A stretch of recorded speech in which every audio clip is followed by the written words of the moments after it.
Bismillahirrahmanirrahim. Assalamualaikum warahmatullahi wabarakatuh. Alhamdulillahirrahmanirrahim. Wa bihi nasta'in ala umuri dunya waddin. Asyhadu an la ilaha illallah wahdahu la syarikalah wa asyhadu anna Muhammadan abduhu wa rasuluh. Allahumma shalli ala sayyidina Muhammadin wa ala alihi wa ashabihi ajmain. Segala puji bagi Allah yang telah memberikan kita kesehatan dan kesempatan untuk hadir pada acara Zoom pada malam yang berbahagia ini. Kemudian salawat dan salam tak lupa kita kirimkan kepada baginda Rasulullah SAW, para keluarganya dan para sahabat Rasulullah. Terima kasih telah bergabung pada Zoom malam ini. Yang terhormat para pemateri malam ini, Dr. Murdani Musarios, yang kedua adalah Dr. Sela Natasha. Ya, masing-masing akan membawakan materinya selama 30 menit ke depan. Selanjutnya nanti kita akan ada diskusi selama 20 menit dan terakhir penutup. Baiklah, kita sambut pemateri pertama, Dr. Murdani Nutsarios SPPD, yang akan membawakan materi dengan topik PMKP. Berikut ini saya bacakan CV Dr. Murdani. Ya. Beliau menamakan SD SMP di Kota Medan, kemudian melanjutkan pendidikan dokter umum dan spesialis di F-Tausiah. Saya silakan Dr. Murdani membawakan materi 30 menit ke depan. Terima kasih. Ya. Assalamualaikum warahmatullahi wabarakatuh. Apa bisa didengar teman-teman? Bisa, Dok. Ya, terima kasih Dr. Edi. Terima kasih juga teman-teman lain atas kesempatannya. Pada malam hari ini kami dari Pokja PMKP ya bersama Dr. Sela akan memberikan topik ya tentang PMKP. Saya akan menyampaikan topik tentang sasaran keselamatan pasien. Jadi PMKP ini sendiri adalah suatu Pokja peningkatan mutu dan keselamatan pasien yang tugas dan fungsinya adalah untuk sebenarnya untuk memperbaiki menjaga keselamatan pasien dan juga untuk meningkatkan mutu daripada klinik kita. Baik, saya akan screen share.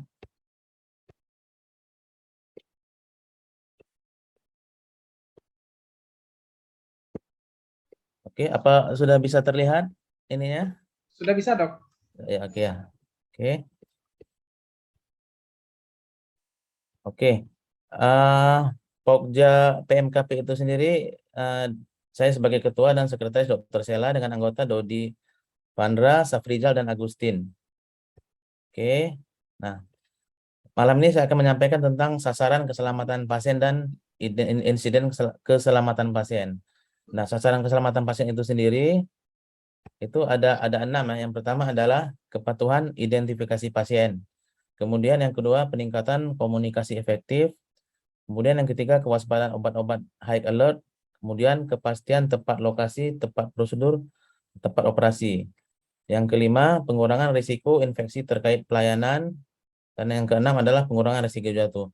Sedangkan insiden keselamatan sendiri terdiri dari kejadian tidak diinginkan, kejadian tidak cedera, kejadian nyaris cedera, kejadian potensi cedera, dan sentinel.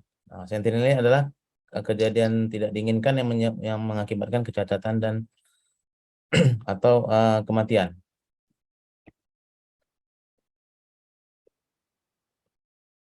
Oke, bagian sasaran keselamatan pasien ini merupakan bagian utama upaya untuk menjaga keselamatan pasien dan bertujuan agar klinik kita ini memperhatikan aspek strategis dalam pelayanan yang berpengaruh pada keselamatan pasien.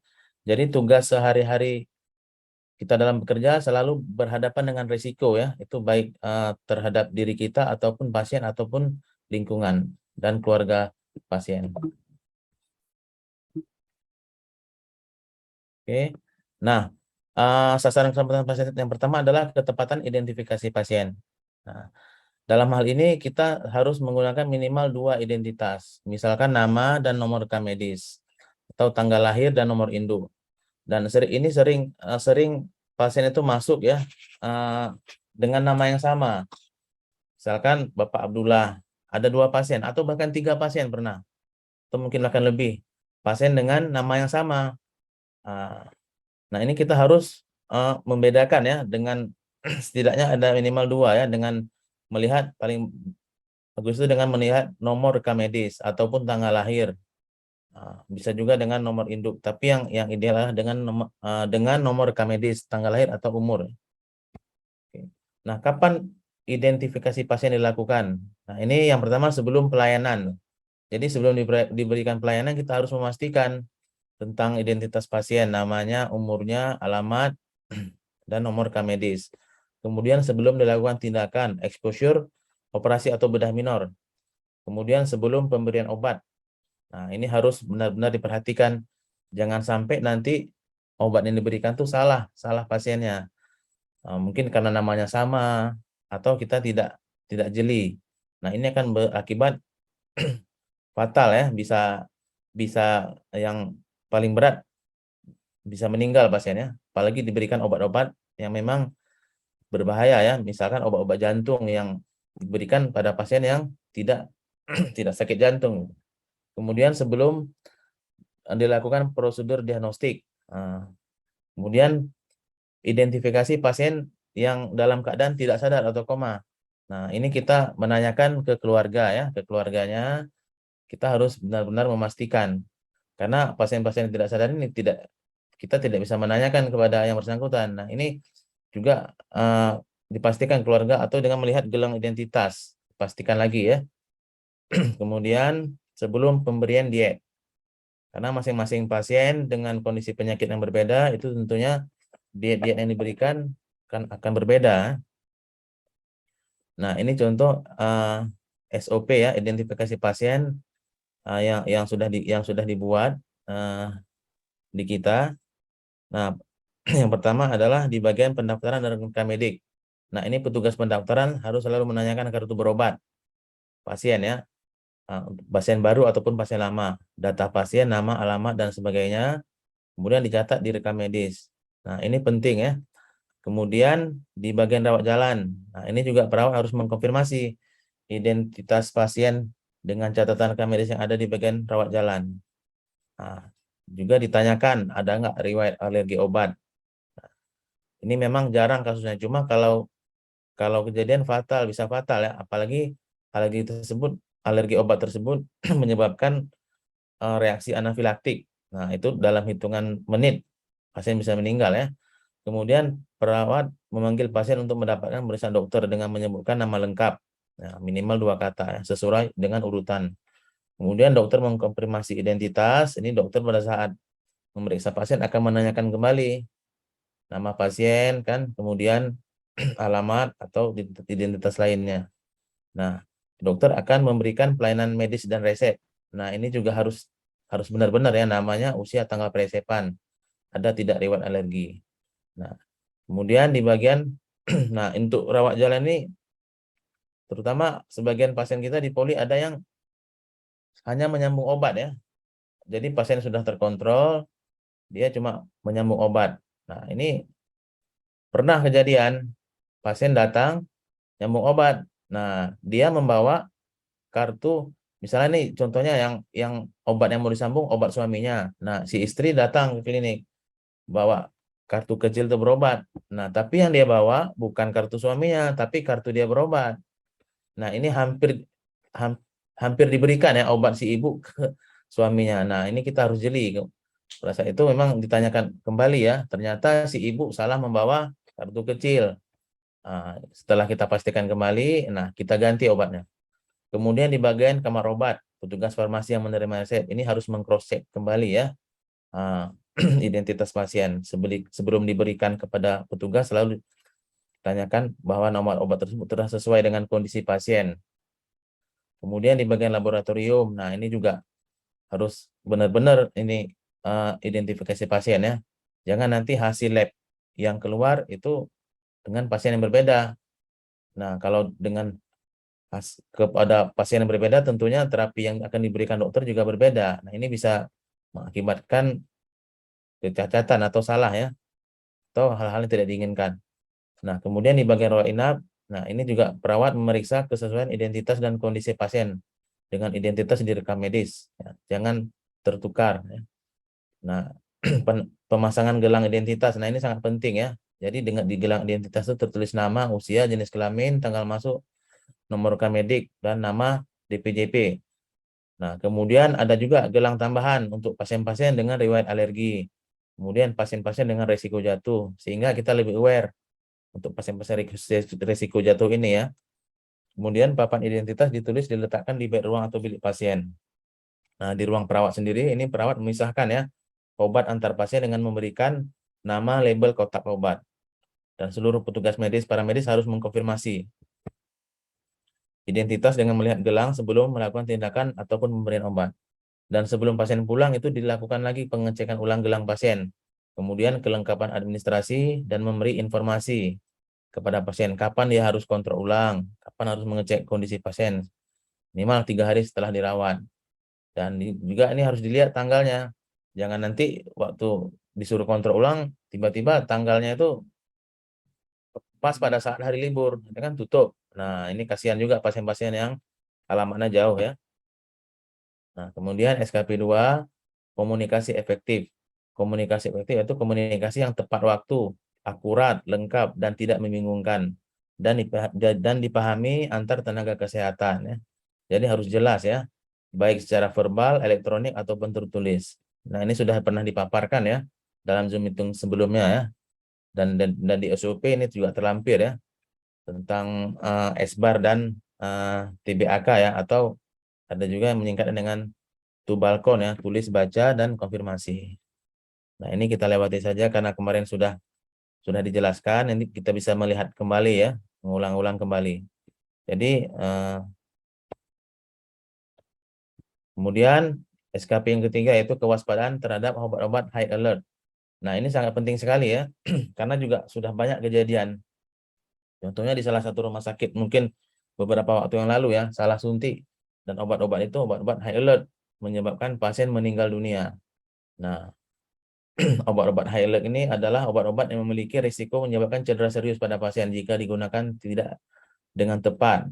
Nah, contoh mungkin obatnya harusnya dinebul, inhalasi. Karena dia tidak ngerti, dia suntik, dia injeksi. Atau sebaliknya, obat-obat injeksi. Seharusnya injeksinya itu tidak boleh cepat, bolus pelan. Namun diberikan secara suntik secara cepat atau bolus. Ini juga bisa mengakibatkan efek samping pada pasien atau komplikasi lainnya yang bisa menyebabkan kecacatan atau meninggal. Kemudian high alert medication ini obat-obat yang menyebabkan cedera serius pada pasien ya jika tidak digunakan secara tepat. Nah, obat-obat berikutnya adalah LASA ya, look alike, sound alike. Ini obat-obatan yang namanya itu mirip-mirip ya. Contoh asam tranexamat dengan asam mefenamat. Nah, itu kan suaranya mirip-mirip. Itu harus jeli perawat untuk obat-obatan seperti ini. Mungkin ada jenis-jenis obat-obatan lainnya ya.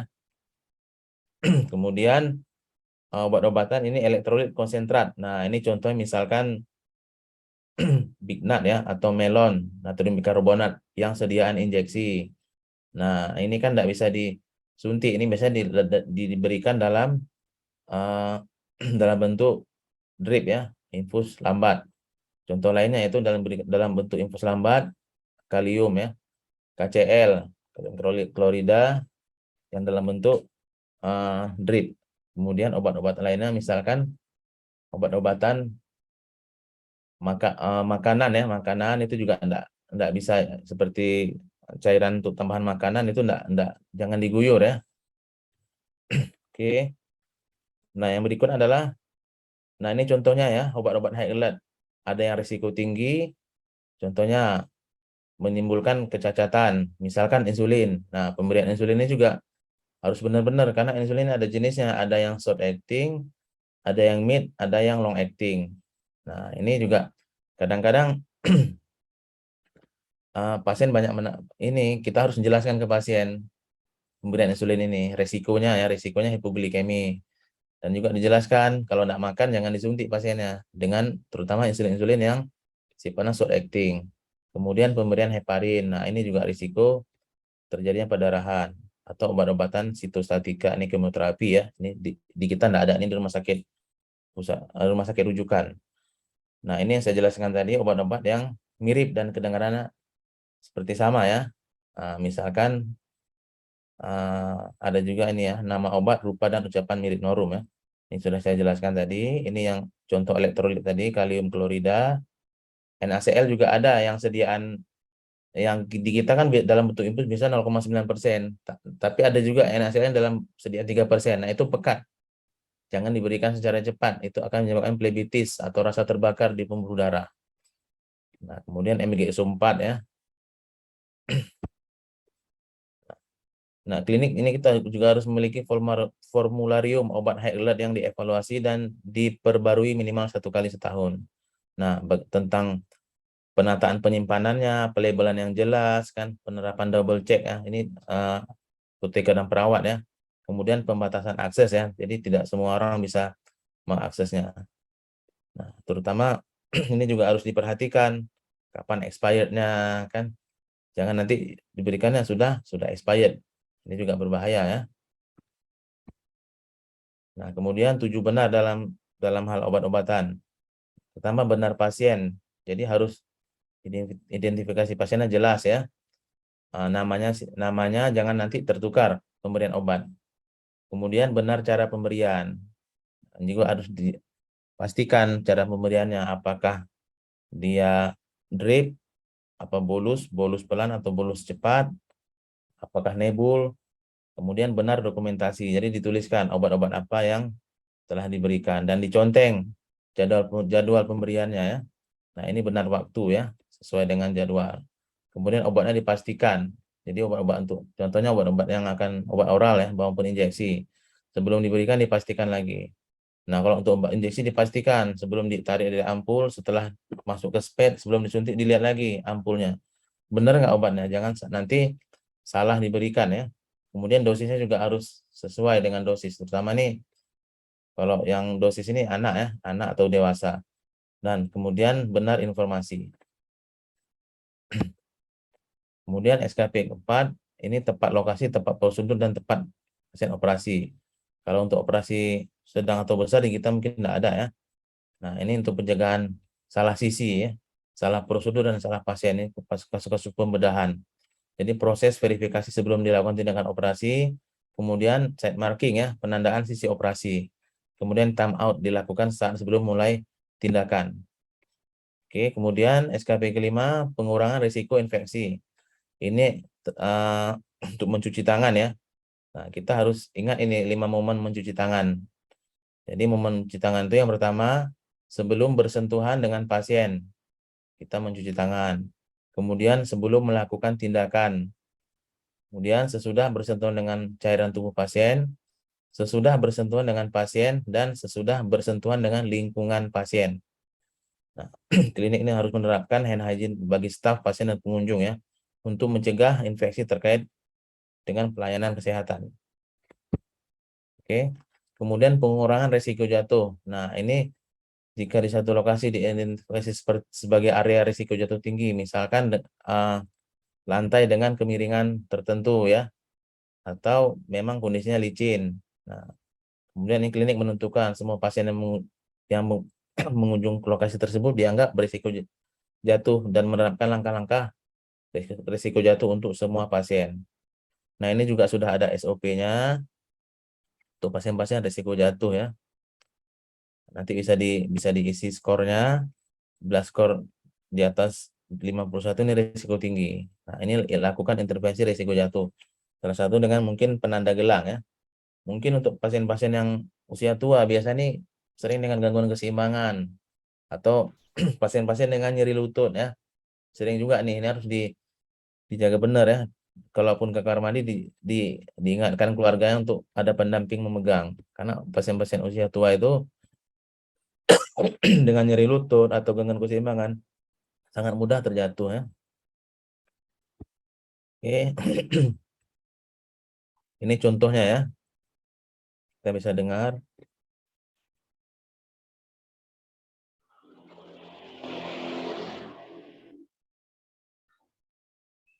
Nah, ini pemberian gelang ya pada pasien-pasien yang diidentifikasi dengan risiko jatuhnya yang tinggi ya. Jadi kita lebih aware. Nah, ini juga identifikasi pasien ya. Oke, kita lewati ya. Nah, kemudian insiden keselamatan pasien. Ini di klinik. Ini banyaknya jenis obat, jenis pemeriksaan dan prosedur serta jumlah pasien ini merupakan hal yang potensial terjadinya kesalahan medis atau medical error. Terutama pada saat pasien ramai ya. Apalagi pasien-pasien tersebut yang memang dia minta cepat dilayani. Nah, ini jangan sampai uh, kondisi pasien ramai, kredit, kita jadi mengurangi kewaspadaan kita ya terhadap terjadinya medical error yang bisa mengakibatkan atau potensi mengakibatkan cedera pada pasien. Nah, cedera pada pasien ini sendiri ada dibagi-bagi lagi ya. Yang pertama adalah kejadian tidak diharapkan. Nah, ini kejadian yang mengakibatkan cedera pada satu pasien karena tindakan atau commission atau karena tidak bertindak dan bukan karena penyakitnya atau kondisi pasien. Kemudian yang kedua, kejadian nyaris cedera atau near miss dapat mencederai pasien, tapi cedera serius tidak terjadi karena keberuntungan atau bisa karena pencegahan, peringanan atau insiden yang belum terpapar. Ini contohnya misal pasien ini kita kasih contoh ya yang pertama dari yang pertama tadi ya, kejadian tidak diharapkan. Ini misalkan pasien diberikan obat, berikan obat-obatan cuma dosisnya tidak cukup. Misalkan pasien dengan hipertensi emergensi, dosisnya tidak cukup karena kesalahan membaca. Mungkin tidak sampai mengakibatkan cedera. Atau sebaliknya, harusnya dia diberikan obat antihipertensi. Nah, namun tidak diberikan. Ini juga bisa mengakibatkan cedera ya. Kemudian pasien nyaris cedera ini dia contohnya misalkan pasien diberikan obat, cuma ternyata obat itu untuk pasien yang lain salah dan sebelum diberikan di cross check dan sudah ketahuan ternyata obatnya salah dan dibatalkan. Nah, ini termasuk contoh kejadian nyaris cedera. Kemudian kejadian potensial cedera. Nah, ini berpotensi menimbulkan cedera, tapi insiden belum terjadi. Nah, contoh misal alat tensi, misalnya contoh kita kasih contoh ya, alat tensi tidak dikalibrasi. Nah, setelah ditensi ke pasien, ternyata tensinya tinggi. Ini kan akan diberikan obat antihipertensi. Namun setelah kita cross check, kita tanyakan ke pasien, tidak ada riwayat hipertensi. Kita tensi ulang dengan tensi yang berbeda. Ternyata tidak hipertensi, tidak diberikan. Ini berpotensi menimbulkan cedera, tapi insiden belum terjadi. Kemudian kejadian tidak cedera ya atau KTC. Ini insiden sudah terpapar tapi tidak mencederai pasien. Contoh misal juga bisa, contohnya salah obat ya, salah pemberian obat, cuma dia tidak sampai mencederai, cuma hanya memberikan efek samping, misalkan pusing dan lain sebagainya. Kemudian yang kelima, yang paling berat adalah sentinel. Sentinel ini merupakan kejadian tidak diinginkan yang menyebabkan kematian atau cedera serius atau kerusakan permanen ya, sehingga pasien tersebut dalam jangka waktu tertentu harus mendapatkan perawatan. Contoh yang paling berat, misalkan salah pemberian obat-obat jantung yang menyebabkan aritmia dan menimbulkan kematian. Atau misalkan salah pemberian transfusi darah, kita tidak mengecek identifikasi pasien dengan benar. Atau hal-hal yang serupa dan semisal dengannya ya.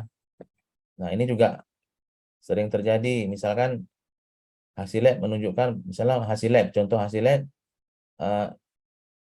menunjukkan pasien tersebut anemia atau dengan penurunan fungsi ginjal atau sebaliknya fungsi ginjal normal. Ternyata pasien tersebut sudah terjadi penurunan fungsi ginjal, harusnya dicuci darah. Namun karena hasil lab yang error, nah ini kan juga masuk ke dalam sentinel juga ya, bisa menimbulkan kematian atau cedera. Nah, ini tadi ringkasannya. Kita bisa lihat dibagi 3 ya, pasien yang sudah terpapar insiden itu dibagi menjadi kejadian tidak cedera atau KTC, kemudian pasien kejadian tidak diharapkan atau KTD, dan yang paling serius adalah pasien meninggal atau cedera serius. Ini kejadian sentinel ya. Kemudian yang pembagian berikutnya pasien tidak terpapar insiden. Ini yang tadi ya, nyaris cedera. Dan yang paling ringan adalah belum terjadi, potensial. Nah, di sini juga PMKP harus aware ya. Oke, baik. Slide-nya sudah saya bacakan semua. Mungkin kita akan masuk ke topik berikutnya yang akan dilanjutkan oleh Dr. Sela. Nanti mungkin sesi tanya jawab akan kita gabung saja ya, Dok ya. Baik, terima kasih Dr. Mul yang telah memaparkan materi yang sangat menarik, ringkas dan jelas ya. Memang kita ada 6 indikator ya yang mesti harus kita hafal semuanya ya. Yang pertama ketepatan ya, identifikasi pasien. Yang kedua komunikasi efektif. Yang ketiga kewaspadaan obat. Yang keempat ketepatan lokasi, tepat prosedur, tepat pasien operasi. Yang kelima pengurangan risiko infeksi dan pengurangan risiko jatuh. Baik, berikutnya kita akan masuk ke materi yang kedua dengan topik indikator mutu nasional yang akan disampaikan oleh Dr. Sela Natasha. Saya bacakan CV Dr. Sela Natasha. Dr. Sela ini menamatkan pendidikan SD SMP di Kota Langsa, kemudian melanjutkan SMA di Fajar Harapan di Banda Aceh, dan beliau melanjutkan pendidikan dokter di FK Unsya. Saya silakan Dr. Sela untuk membawakan materi 30 menit ke depan. Terima kasih. Ya, terima kasih dokter kesempatannya. Saya usahakan bisa lebih singkat, Dok ya. Assalamualaikum warahmatullahi wabarakatuh. Terima kasih saya ucapkan kepada Dr. Edi Hidayat, spesialis penyakit dalam, selaku moderator dan pimpinan kami yang telah memberikan saya kesempatan dan kepercayaan untuk membagikan dan sharing materi dan sekaligus sama-sama belajar dengan teman-teman dan rekan sekalian. Puji segala syukur kepada Allah yang telah memberikan kesempatan kita semua untuk berkumpul malam hari ini, dan salawat kepada Rasulullah SAW. Yang saya hormati Dr. Muldani, Dr. Radiana Putri, dan Dr. Umum beserta teman-teman dan rekan-rekan staf klinik yang lain. Langsung saja pada kesempatan ini saya akan mencoba untuk membagikan atau sharing satu topik mengenai indikator nasional mutu.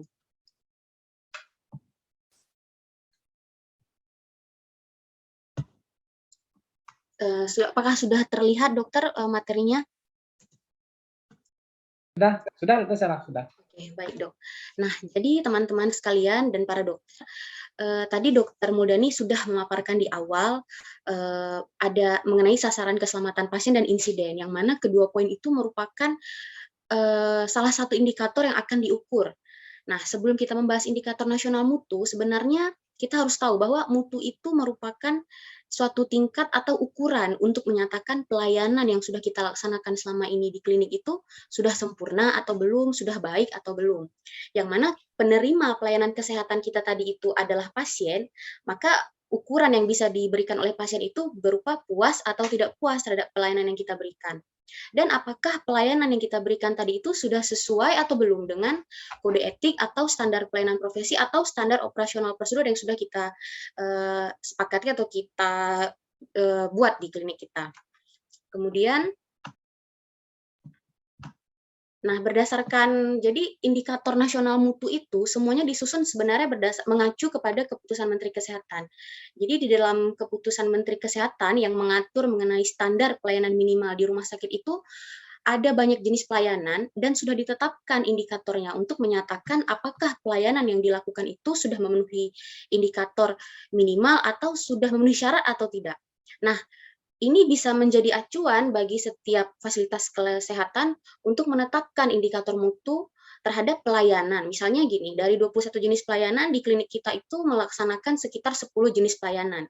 Nah, dalam melaksanakan pelayanan itu, kita tidak boleh tidak memperhatikan indikator-indikator yang harus dicapai. Artinya memberikan pelayanan itu harus ada standarnya, baik atau tidak baik, dan sudah sesuai dengan SOP atau tidak sesuai. Nah, jadi dalam melakukan pengukuran mutu tadi dan itu dilaksanakan oleh orang-orang yang terkumpul dalam suatu tim yang kita sebut dengan tim PMKP yang dalam hal ini diketuai oleh Dr. Muldani. Nah, kegiatan apa saja yang akan kami lakukan dan beberapa sudah berjalan selama ini, dokter. Yang pertama, menetapkan prioritas kegiatan yang dievaluasi, karena banyak sekali kegiatan yang kita lakukan di klinik kita. Tapi ada beberapa kegiatan yang menjadi tolak ukur untuk dilampirkan menjadi gambaran berkualitas atau tidak berkualitasnya pelayanan klinik kita. Misalnya, karena tidak mungkin semua kegiatan, misalnya kegiatan ke Indomaret itu tidak mungkin diukur, tapi kegiatan dalam memberikan pelayanan, mengidentifikasi pasien itu harus diukur. Nah, yang kedua menerapkan PPK dan CP atau clinical pathway. Nah, ini masih menjadi PR kami. Kami akan mencoba merumuskan CP atau clinical pathway nantinya. Kemudian melakukan pengukuran mutu. Nah, bisa diukur kalau tim kami sudah menetapkan indikator. Apa saja indikator di klinik kita yang akan kita ukur nanti. Kemudian melakukan juga penilaian kinerja staf. Jadi baik rekan-rekan maupun tim kami sendiri juga akan dilakukan penilaian. Penilaian ini dengan melihat kinerja yang sudah dilakukan selama bekerja, nanti kita akan ambil periode waktu tertentu, kita bandingkan kinerja yang sudah dilakukan dibandingkan dengan uraian tugas yang terlampir dalam SK Direktur mengenai rincian nanti uraian tugas masing-masing. Kemudian bersama tim PPI juga melakukan monitoring pelaksanaan kegiatan PPI dan melakukan pelaporan insiden keselamatan pasien. Oleh karena itu tadi Dr. Muldani sudah memaparkan di awal apa saja insiden keselamatan pasien. Karena ke depannya kita akan membuat laporan bulanan. Mungkin dalam rangka menghadapi akreditasi kita akan mengambil sampel dalam periode waktu tertentu. Ada berapa insiden keselamatan pasien yang terjadi setiap bulannya. Nah, apabila misalnya terdapat kejadian nyaris cedera, itu akan dicatat misalnya pada bulan September, akan dicatat, dilaporkan, dianalisa, dan kemudian dibuat tindak lanjut supaya insiden itu tidak terulang lagi di kemudian hari.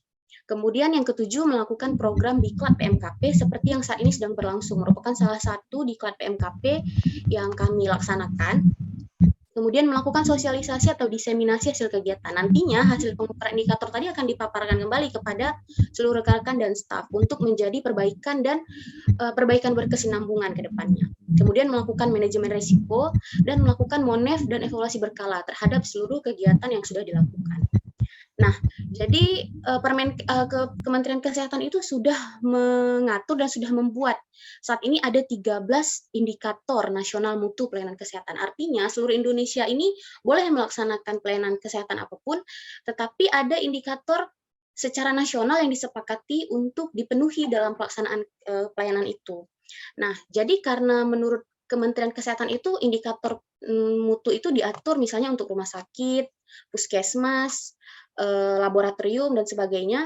Untuk klinik utama mungkin bisa nanti akan didiskusikan lagi, mungkin bisa mengadopsi dari 13 indikator ini untuk beberapanya dikutip menjadi indikator di klinik kita karena tidak semua bisa diterapkan. Misalnya waktu tanggap operasi SC emergency di poin kedua.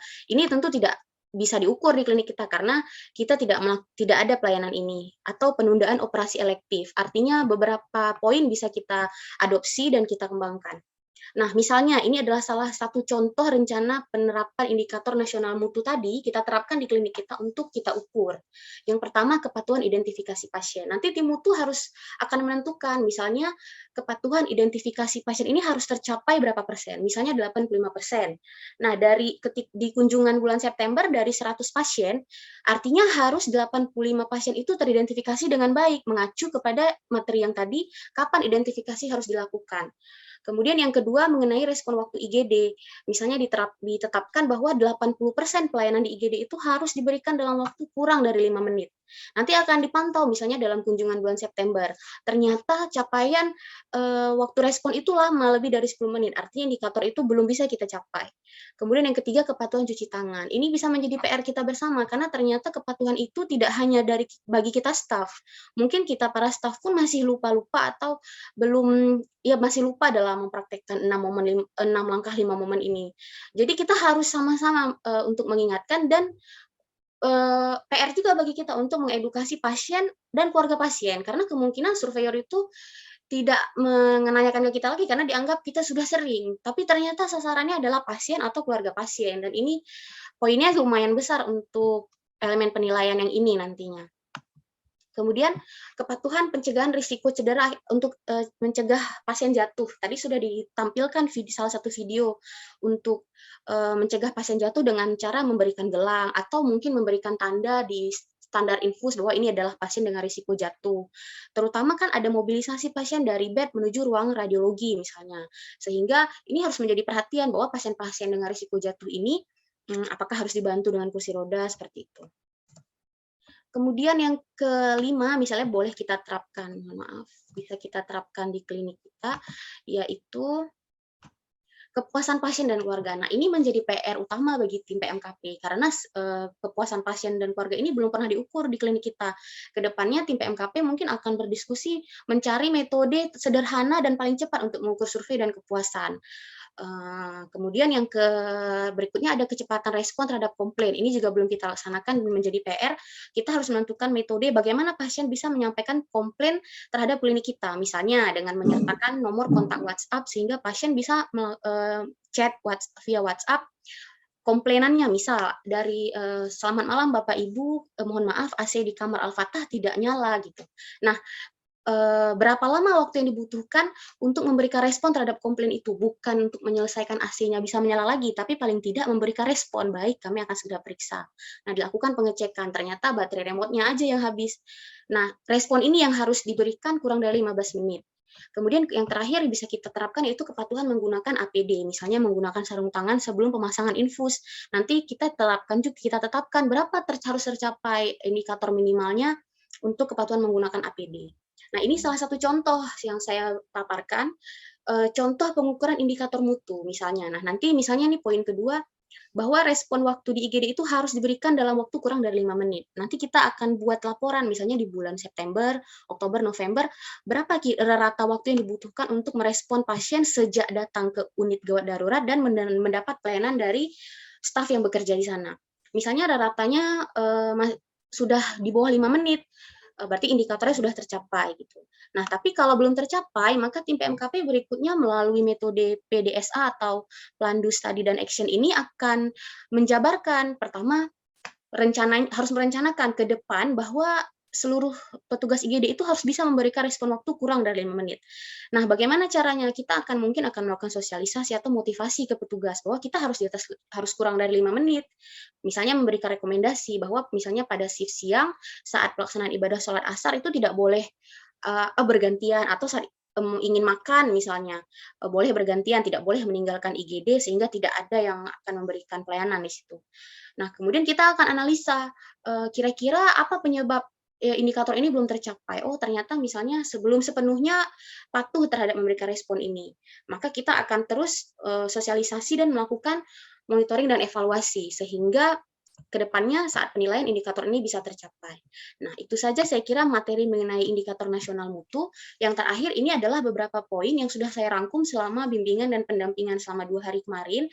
Mungkin ada rekan-rekan yang tidak ikut hadir selama 2 hari penuh. Ini saya sudah catatkan beberapa poin yang mungkin harus kita perbaiki untuk menghadapi akreditasi. Yang pertama, flyer dan poster 6 SKP dan 5 momen ini sudah dilakukan. Kemudian ada stempel, esbar, dan tebak untuk penerapan komunikasi efektif. Nanti kemudian form KCO atau FDO atau kartu catatan obat ini harus diisikan, terintegrasi semua obat-obatan injeksi oral maupun obatan lain yang diberikan kepada pasien. Kemudian survei kepuasan pasien, menetapkan indikator mutu, dan papan informasi, karena papan informasi itu penting untuk memberikan informasi dan umpan balik terhadap survei kepuasan maupun komplain yang ditujukan kepada klinik. Kemudian stempel discharge planning, dan juga belum ada formularium obat klinik, obat high alert, yang mana ini harus disusun oleh apoteker ataupun asisten apoteker bersama dengan para dokter yang bertugas. Kemudian penunjuk arah atau penanda adanya klinik kita, misalnya dari jarak 500 meter ke depan akan ada klinik Cahaya Husada. Nah, demikian saya kira saya ucapkan terima kasih untuk kesempatan dan perhatian teman-teman. Semoga apa yang saya sampaikan ini bisa sama-sama menjadi bahan pembelajaran baru dan kita sama-sama berupaya untuk mempersiapkan klinik kita untuk bisa menghadapi akreditasi. Saya mohon maaf apabila ada kekurangan dan kesalahan dalam penyampaian saya. Wassalamualaikum warahmatullahi wabarakatuh. Waalaikumsalam warahmatullahi wabarakatuh. Terima kasih Dr. Sela yang telah memaparkan materi yang sangat menarik. dengan gaya public speaking tingkat tinggi ya pada malam yang berbahagia ini. Kita ketahui bahwa indikator kepuasan pasien sangat ditentukan oleh mutu yang kita berikan. Tadi Dr. Sela telah mengulas dengan jelas ya, dan masih banyak PR kita tentunya harus kita selesaikan dalam waktu yang sangat singkat ini. Tiba saatnya kita di sesi tanya jawab. Saya ingin bertanya dulu kepada pemateri, apakah sudah kita bisa mulai untuk tanya jawab, Dok? Ya, bisa Dokter Ya, Edi. boleh dokter, nanti lanjut kita diskusi, Dok. Baiklah, saya akan persilakan 3 penanya pertama yang nantinya langsung menyebut kepada siapa ditujukan pertanyaannya ya, atau menulis pertanyaannya di kolom chat. Pada penanya kami persilakan.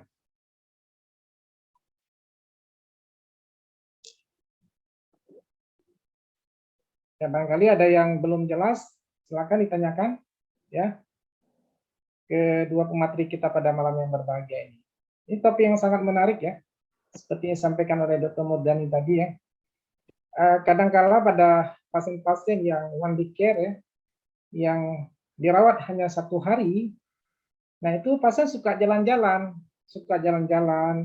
Nah, di tempat itu biasanya diisi oleh keluarga pasien. Nah, kalau kita tidak yang disampaikan tadi ada beberapa dokter. Ada nama, ada rekam medik, ada DPJP, kemudian jenis kelamin kalau saya tidak salah ada 5 poin. Kemudian sedangkan di pendaftaran itu yang dimasukkan di gelang identifikasi itu hanya 3, nama, rekam medik, dan DPJP. Nah, maka menurut saya ini perlu sinkronisasi antara SOP yang sudah dikeluarkan dengan pelaksanaan pencatatan item-item tadi di gelang itu, dokter. Kemudian yang kedua, tentang indikator kepuasan pasien itu survei yang harus dilakukan, apakah ada, ini untuk dokter Sela dokter, apakah ada form tersendiri atau ada format tersendiri untuk survei ini atau setiap instansi itu buat sendiri dokter, misalnya klinik buat sendiri untuk survei kepuasan pasiennya. Terima kasih dokter. ya silakan langsung dijawab. Ya. Dr. Sela silakan. Baiklah, terima kasih dokter atas kesempatannya dan terima kasih kepada Bapak Sudi atas pertanyaannya. Saya akan coba jawab dulu, nanti mungkin boleh ditambahkan oleh dokter Edi atau dokter Murdani atau dokter Radiana mungkin yang sudah berpengalaman menghadapi akreditasi ini. Jadi mengenai survei kepuasan itu, memang ada 2 cara. Kita bisa membuat instrumen kita sendiri atau kita mengadopsi instrumen yang sudah ada. Kelemahan kalau kita mau pakai instrumen yang kita buat sendiri, mungkin kita perlu satu tahap tambahan, yaitu melakukan uji validasi. Artinya sebelum kita survei di klinik kita harus melakukan uji coba dulu terhadap sekumpulan subjek yang lain gitu. Nah, itu mungkin akan lebih sederhana melakukan surveinya menggunakan format atau lembaran yang sudah ada seperti itu, format yang sudah ada, tinggal kita adopsi. Dan survei kepuasan itu jumlah pertanyaannya, karena menurut Kementerian Kesehatan juga ada gitu format survei kepuasan pasien yang sudah baku yang bisa kita adopsi gitu, dan bentuk pertanyaannya itu pertanyaan ya atau tidak, pertanyaan sederhana, ya atau tidak, sudah atau belum, mau atau tidak mau, kira-kira seperti itu. Jadi ini akan mengenai poin apa saja, berapa poin, itu tergantung nanti tim survei nanti mau membuat format sendiri, kemudian melakukan uji validasi, atau mau mengadopsi format survei kepuasan yang sudah pernah dilakukan, karena sudah teruji validasinya, seperti itu. Jadi kemudian nanti caranya harus dibicarakan juga, karena tidak hanya dengan survei face to face, masih banyak metode lain dalam mengukur survei melakukan pengukuran kepuasan, misalnya dengan kotak pengumpulan, dengan kotak yang puas, tidak puas, intinya banyak metodenya. Harus pilih dulu mau metode seperti apa. Kalau ingin memilih metode survei, memilih instrumennya dulu, apakah membuat instrumen sendiri kemudian melakukan uji validasi, atau ingin mengadopsi instrumen yang sudah baku untuk coba kita terapkan di klinik kita. Dan sudah ada Permenkesnya mengenai survei kepuasan untuk kita lakukan di klinik kita. Saya kira demikian jawabannya dokter, boleh ditambahkan apabila ada yang ingin ditambahkan, dok. Terima kasih. Baik, terima kasih Dr. Sela dan juga terima kasih ke Dr. Sudi, Pak Sudi ya telah menanyakan. Mungkin ada yang ingin ditanyakan lagi Dr. Sudi, ada yang belum jelas. Barangkali Dr. Mul bisa menambahkan. Oh ya, Ya, mungkin silakan Pak Sudi. ya terima kasih Dokter Edi yang dijelaskan Dokter Sela mungkin sudah ini ya. Cuma untuk indikator tentang kepuasan pasien ya. Kalau sebenarnya kita bisa mengadopsi, cuma itu kita menyesuaikan dengan kondisi kita di klinik kan. Kalau terlalu banyak kita buat poinnya, saya kira itu juga pasien pusing dia baca ini ke orang atau apa kan.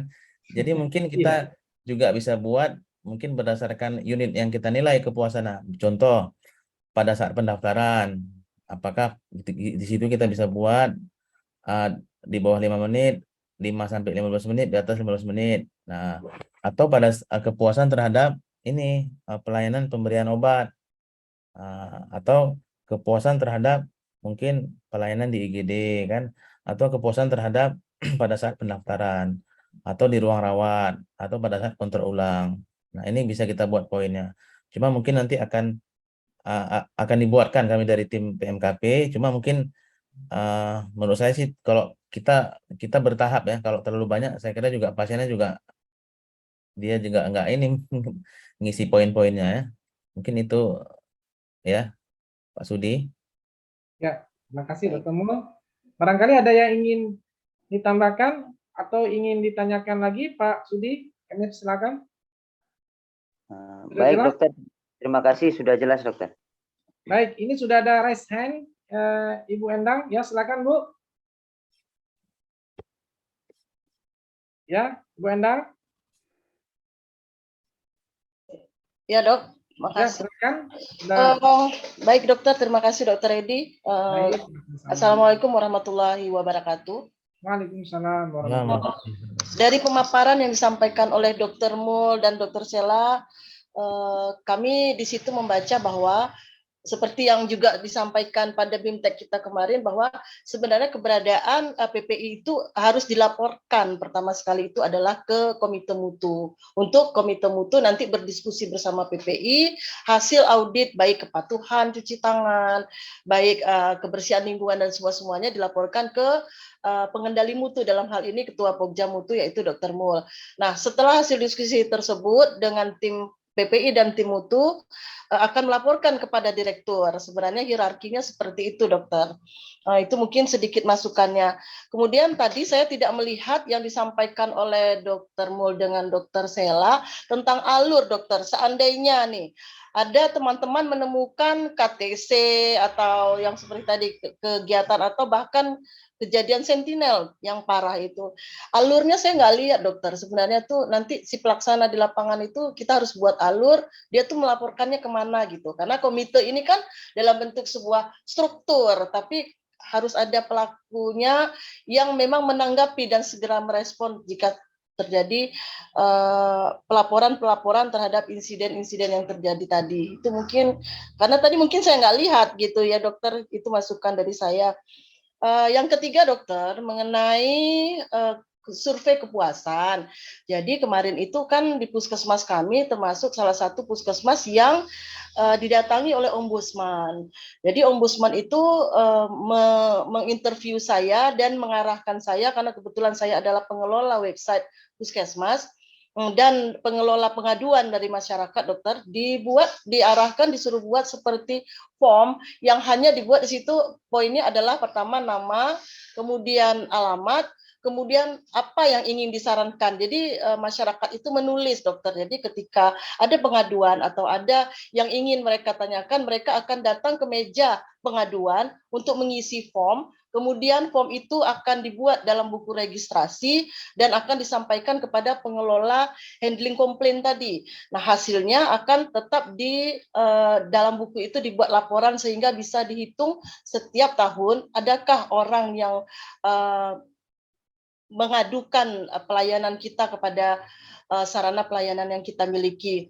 Kemarin itu kami juga termasuk diminta 3 tahun ke belakang, adakah di puskesmas kami masyarakat yang menanyakan atau menyarankan atau mengadukan tentang pelayanan kami yang dibuat oleh puskesmas. Jadi seperti itu dok, mungkin arahannya. Dan kebetulan di puskesmas juga ada surveyor puskesmas atau siapa ya namanya ya, pembimbing gitu dok. Dokter Asih. Jadi Dokter Asih itu beliau juga menyampaikan, iya Bu Endang, nanti Bu Endang siapkan saja karena kalau diakreditasi itu memang diminta data pelaporan. Ada nggak orang yang komplain ke puskesmas kita selama 3 tahun? Caranya bisa dengan dilaporkan ke nomor WA, ke nomor email, atau langsung dimasukkan ke kotak saran. Nah, itu dikumpulkan gitu, diidentifikasi dan dilaporkan jika seandainya ada komplain yang tidak bisa diselesaikan oleh petugas penanggung jawab pengaduan, maka dibicarakan diteruskan dengan kepala puskesmas gitu untuk dibicarakan dan dilakukan tindakan perbaikan ke depannya. Begitu dokter. Itu semua diminta memang sama ombudsman. Jadi mungkin di klinik kita nanti bisa kita agak mengarah ke situ juga, Dok. Kalau yang smile, suka, tidak suka, dan sangat suka itu memang model contreng, Dok. Bisa juga, tapi kan nanti dimasukkan ke kotak saran. Memang kita harus cetak gitu. Gitu aja, Dok, saya pikir. Terima kasih. Ya, terima kasih Bu Endang. Ya, barangkali ini PR kita ke depan ya. Kita sama-sama untuk membuatnya yang masih kurang ya kita buat ya. Barangkali ada tanggapan Dr. Mul terkait dengan saran dan yang disampaikan oleh Ibu Endang ya. Kami persilakan. Ya, terima kasih atas masukannya Bu Endang ya. Memang ini ala kadar ya. Memang seharusnya ada alur-alur jika terjadi seperti yang Ibu jelaskan tadi ya. Atau contoh kasus, ada kasus-kasus misalkan kesalahan pemberian obat atau tertusuk jarum suntik, memang ada alurnya ya, dan nanti akan dilakukan RCA, root cause analysis. Mungkin untuk pertemuan berikutnya kita akan sampaikan lagi dan kita akan lengkapin dalam bentuk alur ya, alur pelaporan. Ya, terima kasih Dr. Mul. Barangkali Dr. Sela ada yang ingin ditambahkan? Kami persilakan, Dr. Sela. Sedikit saja dok mengenai yang tadi terlewat yang Bapak Sugi sampaikan mengenai masukan bahwa harus ada keseragaman dalam identifikasi pasien. Mungkin masih ada beberapa yang tidak seragam, tapi sejauh ini pengamatannya di gelang itu yang diterakan itu nama, umur, tanggal lahir dan nomor rekamedi. Karena kan minimal 2 gitu. Jadi boleh kalau disepakati itu nama, tanggal lahir dan nomor rekamedi, karena meskipun seperti kan nomor rekamedi itu akan berbeda di setiap pasien, dan tanggal lahir kalau kebetulan sama tentu nomor rekamedi akan berbeda. Atau nanti ini harus mengacu lagi kepada kan sudah dibuat SOP-nya, boleh diperhatikan di SOP yang akan diterapkan di dalam gelang identitas pasien itu, nanti tolong diperhatikan dari teman-teman tim pendaftaran untuk melihat lagi kepada SOP. Mungkin nanti harus ada di distribusi SOP juga supaya gelang ini seragam. Kemudian mengenai survei kepuasan tadi, karena ini merupakan Zoom meeting pertama dari masing-masing Pokja, jadi yang kami paparkan itu yang sudah dikerjakan dan planning ke depan. Nah, survei kepuasan itu masih menjadi PR yang masih terus kami bahas. Salah satunya seperti clinical pathway gitu. Karena dari banyak sekali metode survei kepuasan dalam rentang waktu, mungkin nanti dari matrix atau timetable yang kami punya akan kami pertimbangkan lagi bersama tim kami.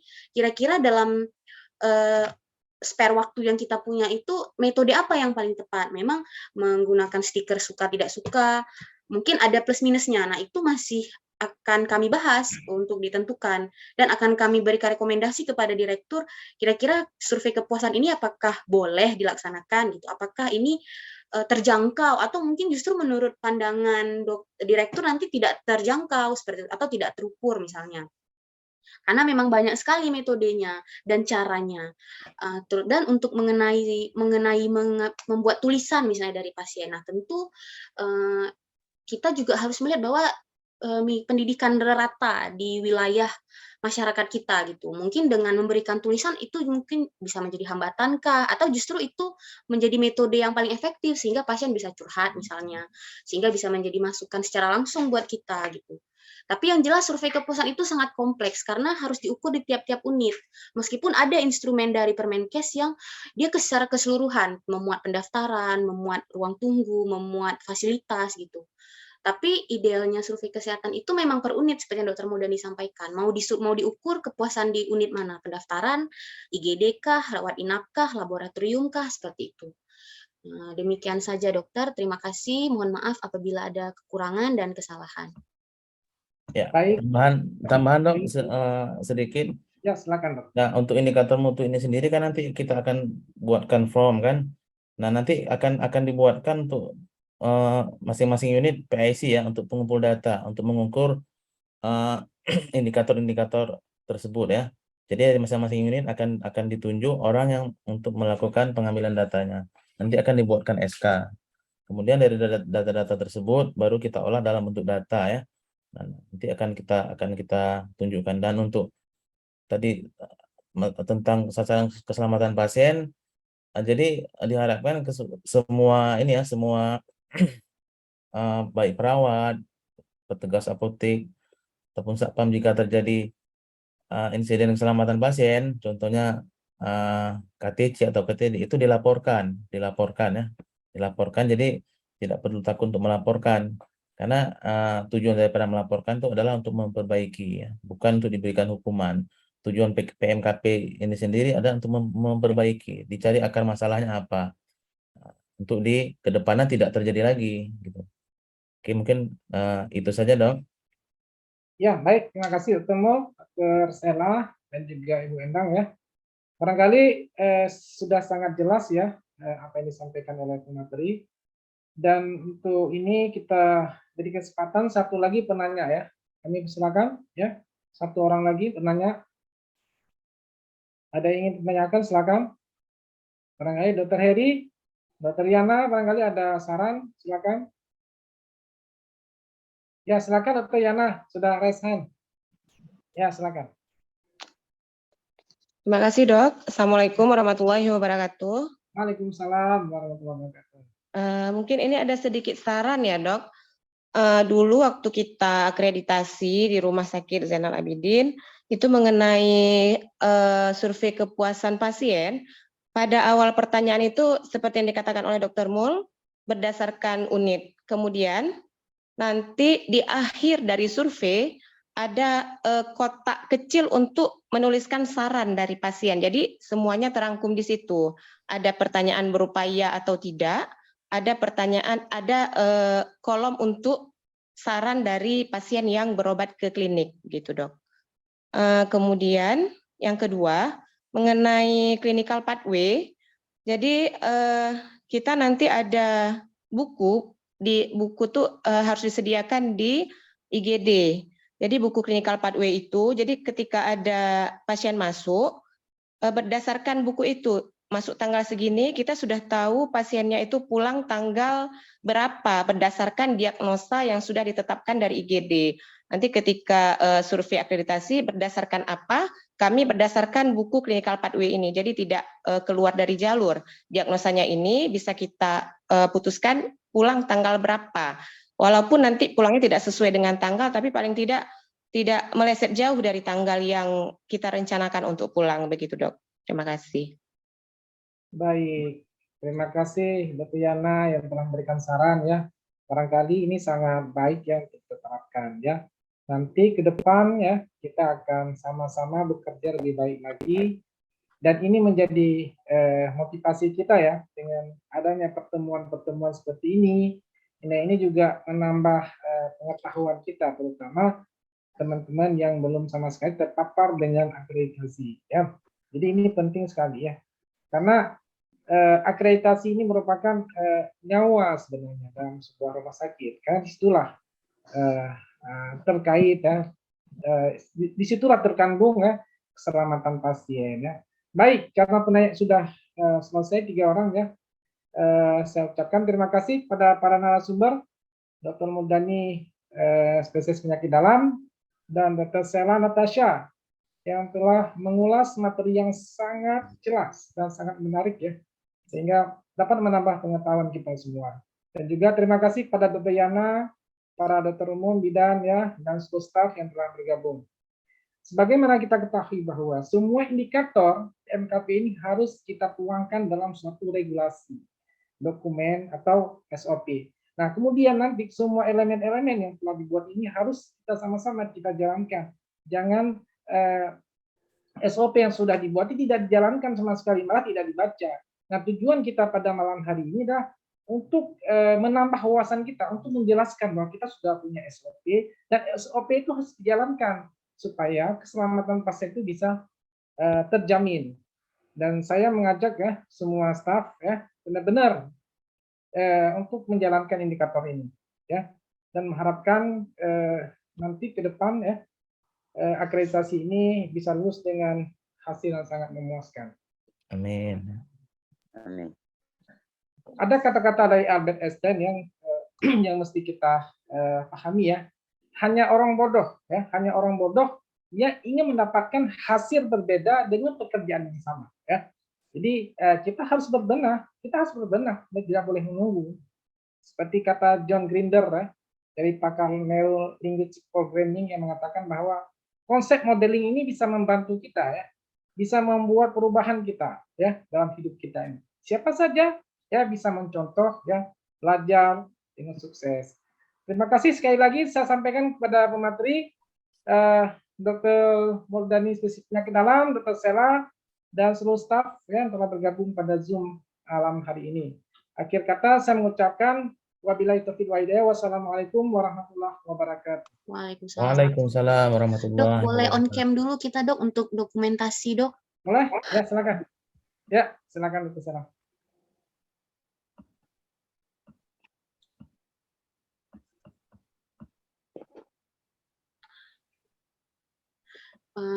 Kepada seluruh peserta Zoom untuk bisa on cam, kita mau dokumentasi untuk Ya, kepentingan baik. akreditasi juga.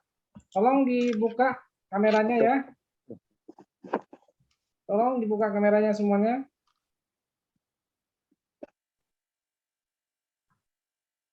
Baik, dalam hitungan 1, 2, 3, 1, 2, 3.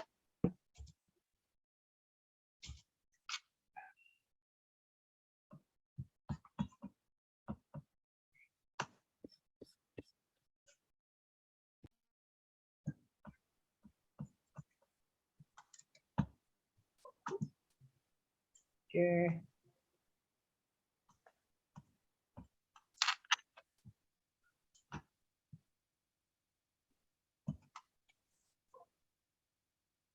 Oke dok. Ya, terima kasih ya. Barangkali kita akhiri saja ya. Izin live ya.